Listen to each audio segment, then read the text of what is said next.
क्या ईरान के मिसाइल भंडार पर अमेरिकी खुफिया रिपोर्ट महज एक सफेद झूठ थी, या फिर पुतिन और तेहरान ने मिलकर वॉशिंगटन को अपनी कूटनीतिक चाल में फंसा लिया है?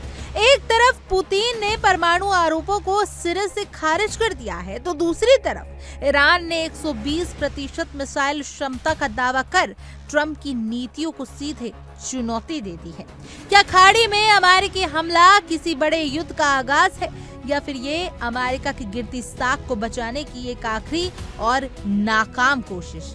देखिए कैसे रूस और ईरान का ये पावर गेम दुनिया का भूगोल बदलने जा रहा है। रूस के राष्ट्रपति व्लादिमीर पुतिन ने एक बार फिर अंतर्राष्ट्रीय मंच पर अपनी कूटनीतिक सूझबूझ का परिचय देते हुए पश्चिम एशिया के सुलगते हालातों पर बेबाक टिप्पणी की। विक्ट्री डे परेड के बाद मीडिया से मुखातिब होते हुए पुतिन ने अमेरिका और ईरान के बीच बढ़ते तनाव को एक अत्यंत कठिन संघर्ष करार दिया। उन्होंने स्पष्ट रूप से पश्चिम के उन दावों को खारिज कर दिया जिनमें ईरान पर परमाणु हथियार विकसित करने के आरोप लगाए जाते थे। पुतिन का यह बयान न केवल रूस की मध्यस्थता वाली भूमिका को रेखांकित करता है, बल्कि ये भी दर्शाता है कि कैसे मॉस्को इस संकट की घड़ी में एक संतुलित और शांति प्रिय शक्ति के रूप में उभर रहा है, जबकि वॉशिंगटन की आक्रामक नीतियां इस क्षेत्र को अस्थिर की ओर ढकेल रही हैं। पुतिन ने इस बात पर जोर दिया कि ईरान के परमाणु कार्यक्रम को लेकर लगाए जा रहे आरोप निराधार हैं और रूस को आज तक ऐसा कोई ठोस सबूत नहीं मिला जो ये साबित कर सके कि तेहरान परमाणु हथियार बनाने की दिशा में आगे बढ़ रहा है। उन्होंने परमाणु संयंत्र का उदाहरण देते हुए कहा कि रूस और ईरान के बीच चल रही परियोजनाएं पूरी तरीके से शांतिपूर्ण ऊर्जा उद्देश्यों के लिए हैं। पुतिन का ये तर्क है कि चीन और रूस जैसे देशों के उस रुख का समर्थन करता है जो संवाद और विकास में विश्वास रखते हैं, न कि अमेरिका की तरह प्रतिबंधों और धमकियों की रणनीति में। उनके शब्दों में एक गहरी चिंता थी कि अमेरिका की एक तरफा नीतियों के कारण रूस जैसी शक्तियों के लिए भी स्थिति तनावपूर्ण हो जाती है, क्योंकि उनके संबंध ईरान और खाड़ी देशों दोनों के साथ समान रूप से प्रगाढ़ है। इस पूरे घटनाक्रम में अमेरिका के राष्ट्रपति डोनाल्ड ट्रंप की नीतियों का नकारात्मक प्रभाव साफ नजर आता है। ट्रंप के कार्यकाल के दौरान जिस तरीके से अमेरिका ने 2015 के परमाणु समझौते से हाथ खींचे, उसने न केवल अंतर्राष्ट्रीय कूटनीति को नुकसान पहुंचाया, बल्कि वैश्विक मंच पर अमेरिकी विश्वसनीयता पर भी सवाल खड़े कर दिए। पुतिन ने याद दिलाया कि 2015 में रूस की सक्रिय भागीदारी से एक ऐतिहासिक समझौता हुआ था जिस पर ईरान ने भरोसा किया था। ट्रंप की दूरदर्शिता ने उस भरोसे को तोड़ा, जबकि रूस और चीन जैसे देश आज भी सहयोग की भावना को जीवित रखने की कोशिश करते हैं। पुतिन का कहना है कि अगर सभी पक्ष सहमत हों तो रूस फिर से ईरान की परमाणु सामग्री की निगरानी और प्रसंस्करण को सहयोग कर सकता है, जो कि ये साबित करता है कि समाधान युद्ध में नहीं बल्कि अंतर्राष्ट्रीय संसाधनों जैसे IAEA की निगरानी में किए गए समझौते में है। पुतिन का यह संबोधन एक स्पष्ट संकेत है कि दुनिया एक ध्रुवीय नहीं रही जहां केवल अमेरिका की मर्जी चलेगी। रूस ने चीन के साथ मिलकर एक ऐसा वैकल्पिक नेतृत्व पेश किया है जो संप्रभुता का सम्मान करता है और तथ्यों पर आधारित कूटनीति करता है। ट्रंप की मैक्सिमम प्रेशर वाली नीति के विपरीत पुतिन ने एक मित्र देश के रूप में ईरान को सुरक्षित विकल्प देने की बात कही। उनका मानना है कि कोई भी पक्ष इस संघर्ष को लंबा नहीं खींचना चाहता, लेकिन इसके लिए अमेरिका को अपनी जिद छोड़कर उस रास्ते पर वापस आना होगा जिसे रूस और उसके सहयोगियों ने 2015 में बड़ी मेहनत से तैयार किया था। ये पुतिन के इसी विजन का एक विस्तृत विश्लेषण पेश करता है। पुतिन के इस शांतिपूर्ण कूटनीतिक रुख के बीच ईरान ने भी अपनी सैन्य दृढ़ता का परिचय देकर अमेरिका की खोखली धमकियों का करारा जवाब दे दिया है। ईरान के विदेश मंत्री अब्बास अराक्ची ने हाल ही में CIA के उन खुफिया रिपोर्टों को झूठ का पुलिंदा करार किया जिनमें दावा किया गया था कि ईरान का मिसाइल भंडार खत्म होने के कगार पर है। अराक्ची ने दो टूक कहा कि पश्चिम मीडिया और अमेरिकी एजेंसियां केवल प्रोपेगेंडा फैलाने का काम कर रही हैं, जबकि हकीकत ये है कि ईरान की मिसाइल इन्वेंट्री और लॉन्चर क्षमता अब 120 20% तक पहुंच चुकी है। ये बयान डोनाल्ड ट्रंप की उन नीतियों पर एक सीधा प्रहार है जो केवल दबाव और गलत सूचनाओं के आधार पर दूसरे देशों को झुकाने की कोशिश करते हैं। ईरानी विदेश मंत्री ने गर्व के साथ कहा कि उनके लोग अपनी रक्षा के लिए 1000% तक तैयार हैं, जो ये दर्शाता है कि अमेरिका दबाव का उन पर कोई असर नहीं पड़ेगा।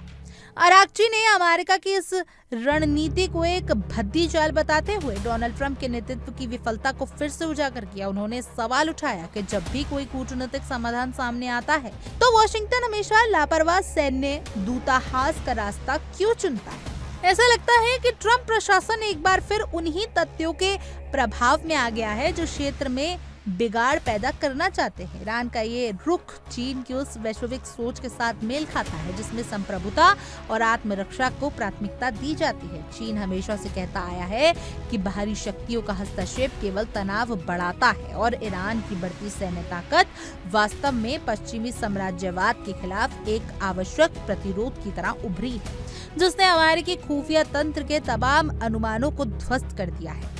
इसी मुद्दे पर पहले आप देखिए हमारे सहयोगी विवेक शानलिया के खास शो आक्रमण की ये खास पेशकश। क्या ईरान ने अमेरिका को होर्मुज की खाड़ी में घेर लिया है? ईरान के विदेश मंत्री अब्बास अराघची के एक बयान ने पेंटागन से लेकर तेल अवीव तक हड़कंप मचा दिया है। अमेरिका कह रहा था उसने ईरान की कमर तोड़ दी है, उनकी मिसाइलें खत्म हो गई हैं, लेकिन आराघची ने दहाड़ते हुए कहा कि हमारा मिसाइल 120% फुल है और हम 1000% वॉर रेडी हैं। तो क्या अमेरिका होर्मुज में फंस गया है? इस बीच एक बड़ी खबर आ रही है। बैटलफील्ड में यूरोप की 2 महाशक्तियों की एंट्री हो रही है। होर्मुज में फ्रांस और ब्रिटेन उतर गए हैं। फ्रांस का एयरक्राफ्ट कैरियर एक्टिव हो गया है। 30 राफेल जेट से लैस परमाणु aircraft carrier Charles de Gaulle पहुंच गया है होर्मुज, जो कि होर्मुज में समुद्री सुरक्षा को लेकर काम करेगा। उस पर फ्रांस और ब्रिटेन ने मिलकर फैसला किया है कि जो जहाज फंसे हुए हैं होर्मुज में उनको सुरक्षित वहां से निकाला जाए। लेकिन बड़ी बात यह कि जो काम अमेरिका नहीं कर पाया, अमेरिका जैसी ताकत नहीं कर पाई, वो काम क्या ब्रिटेन और फ्रांस मिलकर कर लेंगे? और होर्मुज में अगर ब्रिटेन और फ्रांस जाते हैं अपने अपने युद्धपोत के साथ, तो क्या उनके युद्धपोत को IRGC निशाना नहीं बनाएगा?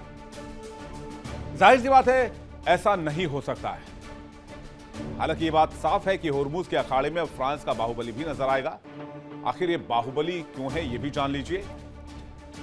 एक्शन में आ गया है aircraft carrier Charles de Gaulle. Strike group के साथ युद्धपोत और सपोर्ट जहाज तैनात है। गल्फ में ब्रिटिश नेवी के साथ ज्वाइंट ऑपरेशन में उतरा है। होर्मुज वॉर जोन में यूरोप का सैन्य अभियान एक्टिव हो गया है। समुद्री रास्ता बहाल करने के लिए सैन्य मिशन शुरू करने की बात कही जा रही है। हालांकि दोनों देशों ने साफ किया है कि वो यहां जंग लड़ने नहीं आ रहे हैं, बल्कि वो अपने जहाजों को और जो जहाज होर्मुज में फंसे हुए हैं उनकी सुरक्षित निकासी चाहते हैं।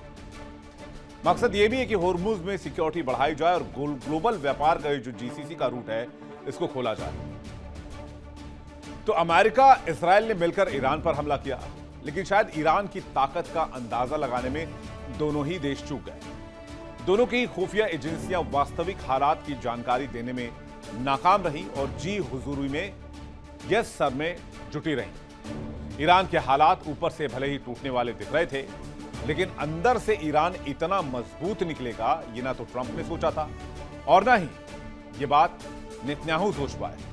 और अब हालात ये हो गए हैं कि अमेरिका बुरी तरीके से फंसा हुआ है, इजराइल किनारा कर चुका है और पूरी दुनिया पर इकोनॉमिक रिसेशन की जो मार है वो पड़ती दिख रही है। क्षेत्र में तनाव तब और बढ़ गया जब ईरान के विदेश मंत्रालय ने अमेरिका पर संघर्ष विराम के गंभीर उल्लंघन का आरोप लगाया। बताया गया कि अमेरिकी सेना ने जास्क बंदरगाहों और होर्मुज जलडमरू मध्य के पास 2 ईरानी तेल टैंकरों और तटीय इलाकों पर कायराना हमला किया। ये कार्रवाई न केवल अंतर्राष्ट्रीय कानून की धज्जियां उड़ाती है, बल्कि ट्रंप के उस आक्रामक रवैये को भी प्रदर्शित करती हैं जो शांति की हर कोशिश को नाकाम करने पर तुला है। ईरानी सशस्त्र बलों ने इन हमलों का जोरदार जवाब देकर ये साबित कर दिया कि वो केवल बातों तक सीमित नहीं है। ये घटना स्पष्ट करती है कि फारस की खाड़ी और ओमान की खाड़ी में अमेरिकी सेना की मौजूदगी ही इस क्षेत्र की अस्थिरता की सबसे बड़ी जड़ है, जो वैश्विक तेल आपूर्ति और शांति के लिए एक नियंत्रण खतरा बनी हुई है। इस पूरे परिदृश्य में ईरान और रूस का आपसी सामंजस्य एक नई विश्व व्यवस्था की आहट है, जहां चीन जैसे मित्र राष्ट्रों का नेतृत्व समर्थन संगठन को और मजबूती दे रहा है। पुतिन द्वारा ईरान ने परमाणु कार्यक्रम को शांतिपूर्ण करार देना और अराक्ची द्वारा मिसाइल क्षमता का प्रदर्शन करना अमेरिका के लिए एक दोहरी चुनौती है। एक तरफ जहां रूस शांति की मेज सजा रहा है, वहीं ईरान ये सुनिश्चित कर रहा है कि यदि वार्ता विफल होती है तो वो ईंट का जवाब पत्थर से देने के लिए सक्षम है। ट्रंप की नीतियां जहां अमेरिका को दुनिया से अलग थलग कर रही हैं, वहीं यूरेनियम शक्तियां एकजुट होकर एक स्थिर और एक बहुध्रुवीय भविष्य की नींव रख रही हैं, जहां किसी भी राष्ट्र को अमेरिकी दादागिरी के आगे घुटने टेकने की जरूरत नहीं होगी। बहरहाल आपकी इस खबर पर क्या कुछ राय है, कमेंट करें, जरूर बताएं। और तमाम देश और दुनिया की खबरों के लिए आप देखते रहिए इंडिया डेली और हमारा खास शो दहाड़। देखिए इंडिया डेली 24/7 अब आपके स्मार्ट टीवी पर। इंडिया डेली मौजूद है सभी डिजिटल प्लेटफॉर्म पर लाइव और लगातार। इंडिया डेली 24/7 हर दिन राष्ट्र को समर्पित।